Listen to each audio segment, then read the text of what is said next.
Spread the word. Farquhar Tales Episode 2 drops December 26th. I repeat, Farquhar Tales Episode 2 drops December 26th.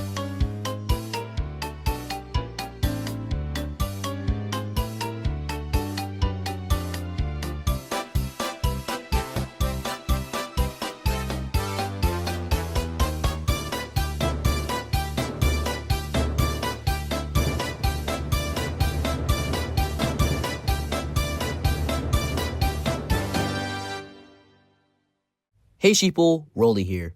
When you're seeing this video, it should be my birthday, so happy birthday to me. This video isn't really gonna be like the other videos where I have a story arc and stuff like that, and I roast Thomas Toys. This video is going to be about myself. So what better way to post this than my own birthday? So I got ChatGPT to write a script like me. Not just any script like a Farquhar Tales or New Generation script, a essay script. This video is going to be about what ChatGPT said. And if I think it's accurate, if I think it's kind of not good, if it's just missing a little something, you know? So without further ado, let's get started. This essay is about the fucking Lorax. I'm just gonna read this as if I was in an actual video. Hello viewers, it's me, Lamtastic Reviews. Today we're gonna be talking about the Lorax. Yep, that one. The orange guy that ended up being one of the most biggest travesties for Illumination ever. Okay, random twist on that one. I'm just gonna read this normally. And before anyone gets mad, I'm not saying the Lorax is irredeemable trash. What I'm saying is it's a perfect example of how a simple message can get completely buried under noise, marketing, and choices that actively work against it. Let's start with the obvious. 1. The original book actually works because it's simple. Dr. Seuss's The Lorax is not subtle, but it doesn't really need to be. It's a short story about greed, environmental destruction, and consequences. The Onceler ruins everything, the Lorax leaves, and the ending is uncomfortable on purpose. There's no big redemption arc, there's no love story, there's no musical number. It ends with a warning and a responsibility directed towards the reader. And that's why it sticks. So naturally, Hollywood looked at that and said, what if we added a love interest and pop songs? 2. The movie doesn't trust its own message. The biggest problem with the 2012 Lorax movie is that it doesn't believe kids will listen unless there's a musical number 12 seconds into the movie. Instead of focusing on the environmental collapse, the movie spends a huge amount of time on 1. A generic protagonist named Ted, 2. A romance subplot that doesn't even really matter, and 3. A villain who is basically capitalism but louder. The result is a movie that says it cares about nature, but it's way more interested in being a loud, fast, marketable mess.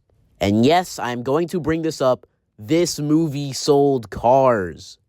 A movie about protecting the environment partnered with car companies. That's not parody, that's real. When people joke that the Lorax sold out, they're not exaggerating. The movie became a walking contradiction. You can't tell kids consumerism is bad while simultaneously slapping the Lorax face on everything from CUVs to plastic toys. It completely undercuts the message. And then we have the Onceler. Here's the most frustrating part for me.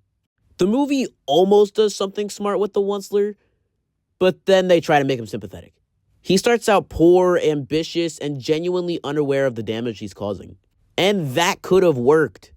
The idea that environmental destruction often comes from regular people chasing success is actually a strong angle, but then the movie chickens out.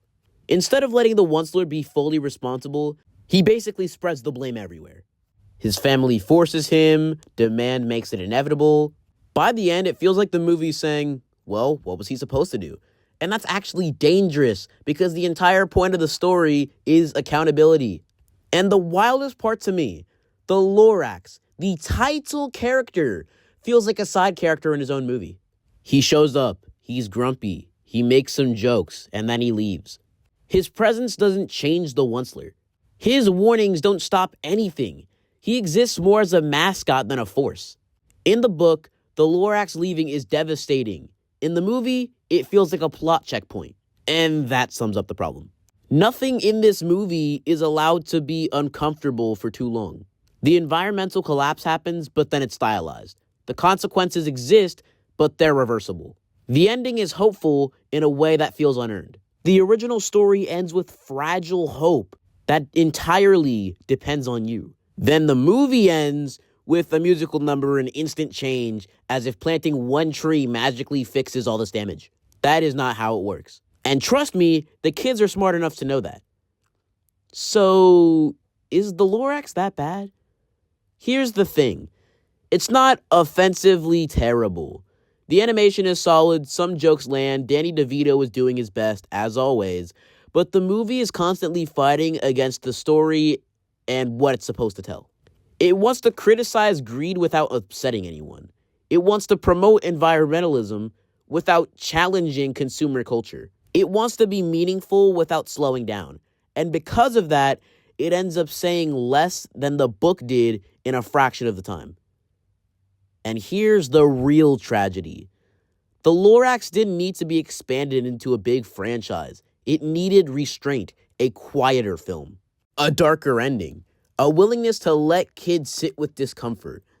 Instead, we got a product that talks about protecting nature while being the most corporate thing imaginable, which is honestly kind of pathetic. So yeah, the Lorax speaks for the trees, but the movie mostly speaks for marketing departments. And that's why, more than a decade later, it's remembered less as a warning and more as a meme. And honestly, that might be the most depressing part of it all. Well, damn. Let's cut into that. Now, immediately, right off the bat, something I can tell is that it just makes me sound like LS Mark. And it makes me sound like I'm overly negative about everything. But then at the end, I'm like, well, it's not that bad. Then I briefly mention the things that are good about it with, no depth. And then I immediately go back to hating on it. If there is a toy range that I genuinely do not like, I will talk about how much I don't like it. If there's a range that I do like, I'll point out its bad sides. If there's a range I don't like, I'll point out its good sides. Except for Trackmaster Revolution. Everyone does not like Trackmaster Revolution. As well as that, I am just buttering up the original Lorax. Trust me, I watched it back in 6th grade for an assignment. I fell asleep halfway through. I think the morals in it are right. It's just boring.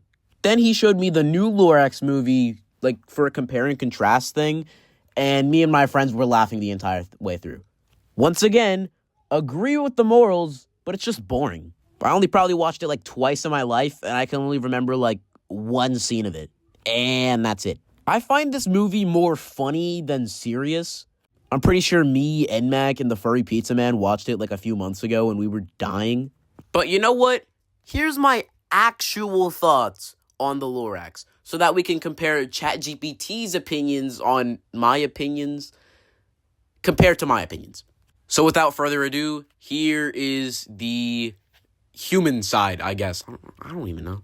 Hey sheeple, Rolly here.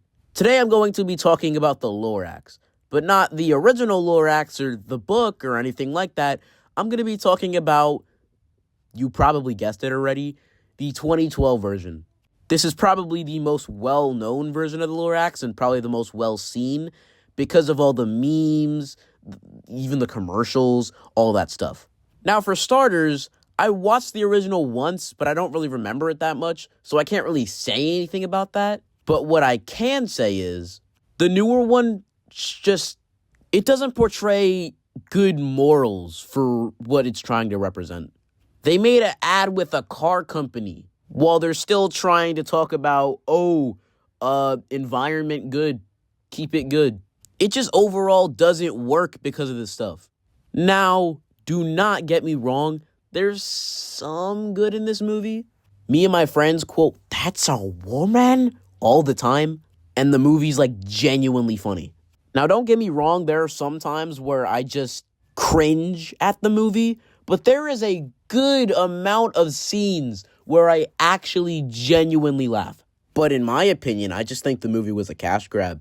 It doesn't feel real. It feels like it was only made for kids. Not for kids to learn, but just for kids. Anyway, that was my segment. Have a fantastic day.